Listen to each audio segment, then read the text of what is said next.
सादर प्रणाम। क्या ये सबको बताना जरूरी है कि हमारे पुरखे गरीब थे? क्या ये बताना जरूरी है कि हमारे पुरखों ने हमारे लिए या परिवार के लिए वो नहीं किया या वो नहीं कर पाए जो उन्हें करना चाहिए? क्या ये बताना जरूरी है कि हमारे पुरखे दूसरों के घरों में झाड़ू पोछा करते थे? कि यह बताना जरूरी है कि हमने 12 वर्षों में वो कर दिखाया जो हमारे पुरखे 70 वर्षों में नहीं कर पाए थे?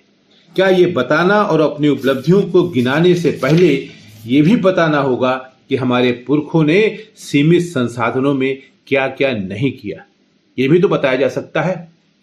हम सिर्फ उपलब्धियां ही गिनाएं, ये भी तो बताएं कि हमारे बाप दादाओं ने जब संसाधन कम थे, पैसा कम था, तो क्या क्या किया। अगर मैं आज ये कहूं कि हमारे पिताजी ने जब मैं पढ़ता था तो एक साइकिल की व्यवस्था नहीं कर पाए, लेकिन हमने अपने बच्चों के लिए मोटरसाइकिल की व्यवस्था कर दी और हमारे बच्चों ने अपने बच्चों के लिए कार की व्यवस्था कर दी, तो ये समय का तकाजा है। इसके लिए हम अपने बाप को या अपने दादा को आरोपित नहीं कर सकते। ये संस्कृति हमें नहीं सिखाई गई कि हम अपने दादा परदादा की आलोचना करें सिर्फ इसलिए कि हमने तीर मार दिया, हमने जग जीत लिया है। जी हाँ, हमें महान बनने के लिए ये कतई आवश्यक नहीं है कि हम अपने पुरखों की आलोचना करें। ये सवाल मैं क्यों उठा रहा हूं, आगे विस्तार से बताऊंगा। आप मुझे यानी डॉक्टर ओम प्रकाश मिश्र को सुन रहे हैं हमारे radio platform it's Om official पर। कल यानी 15 अगस्त को भारत के यशस्वी प्रधानमंत्री नरेंद्र मोदी जी ने लाल किले की प्राचीर से करीब 80 मिनट तक राष्ट्र को संबोधित किया और बताया कि 12 सालों में हमने क्या क्या किया। एक एक गिनती गिनाई उन्होंने कि ये किया। उन्होंने एक बार फिर 2047 तक विकसित भारत के संकल्प को दोहराया, जिसके लिए अंततः वे उत्तरदायी तो होंगे ही नहीं, हम भी नहीं होंगे, वे भी नहीं होंगे, तो अपना कुछ भी बता दो। बता दिया कि हम 2047 तक विकसित भारत बना देंगे, तब तक आप इस आशा और उम्मीद में जीते रहिए। प्रधानमंत्री ने युवाओं के आक्रोश को शायद समझते हुए कि कहा कि 1 करोड़ युवाओं को वे मुफ्त कोचिंग देंगे। अच्छी बात है, स्वागत है। वैसे क्या ही अच्छा होता कि प्रधानमंत्री जी ये भी बताते कि कोचिंग के बाद वे कितने को जॉब देंगे। प्रधानमंत्री नरेंद्र मोदी ने भारत की प्राचीन संस्कृति की अवश्य अपने भाषण में चर्चा की, लेकिन उन योद्धाओं, उन स्वतंत्रता संग्राम सेनानियों के बलिदान को खारिज किया जिनके चलते भारत की संस्कृति आज भी जीवंत है। इसके बदले प्रधानमंत्री ने 2014 के बाद के भारत की प्रशंसा करने में कोई कमी नहीं रखी, यानी अपने मुंह में गुलगुला रख के थपथपाना, अपनी पीठ तपना, अपनी स्वयं की तारीफ करना और कराना। प्रधानमंत्री ने कहा कि 12 साल में यानी इतने कम समय में 25 करोड़ देशवासी गरीबी से बाहर निकले हैं। स्वागत योग्य कदम है, स्वागत किया जाना चाहिए कि अगर 25 करोड़ देशवासियों को गरीबी की सीमा रेखा से बाहर किया गया।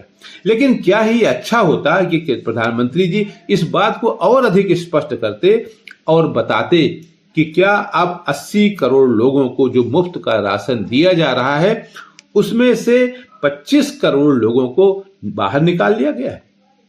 क्या अब सिर्फ 55 करोड़ लोगों को ही मिल रहा है राशन खाद्यान्न मुफ्त में? ये भी तो बताते ना।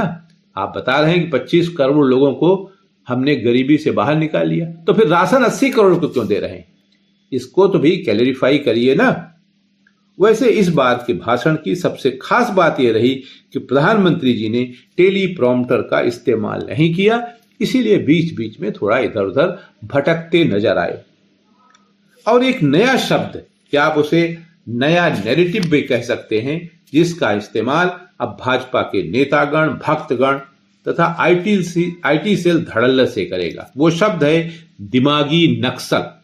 प्रधानमंत्री ने अपने भाषण में कहा कि जंगलों में बंदूक उठाने वाला नक्सलवाद अब काफी हद तक समाप्त हो चुका है, लेकिन उसकी वैचारिक छाया अभी भी मौजूद है।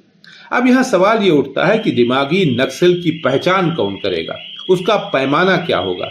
वैसे जहां तक मैं समझ पा रहा हूं, प्रधानमंत्री के मुताबिक दिमागी नक्सल का अर्थ सरकार की आलोचना करने वाले पत्रकार, विद्यार्थी, बुद्धिजीवी, सामाजिक कार्यकर्ता या फिर विपक्ष है। कौन है?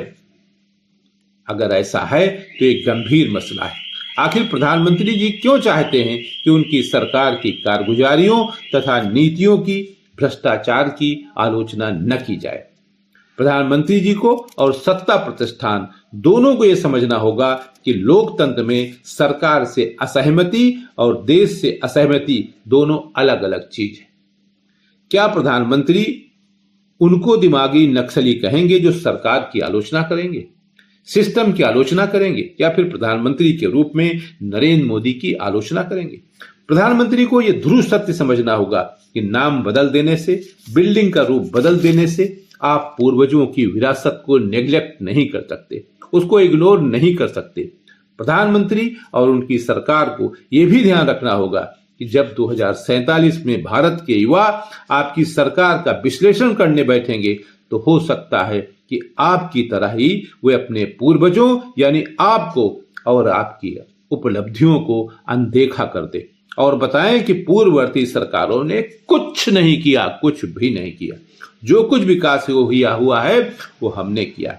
इसलिए सरकार की नीतियों पर सवाल उठाने वालों को, बेरोजगारी पर सवाल करने वालों को, किसी कानून का विरोध करने वालों को अथवा किसी सरकारी निर्णय करने वालों की जेन जी अथवा जेन अल्फा को यदि आप दिमागी नक्सली कहेंगे तो गलत होगा, क्योंकि प्रत्येक असहमति को राष्ट्र विरोध या नक्सली मानसिकता की श्रेणी में रखना लोकतांत्रिक विमर्श को कमजोर ही करेगा।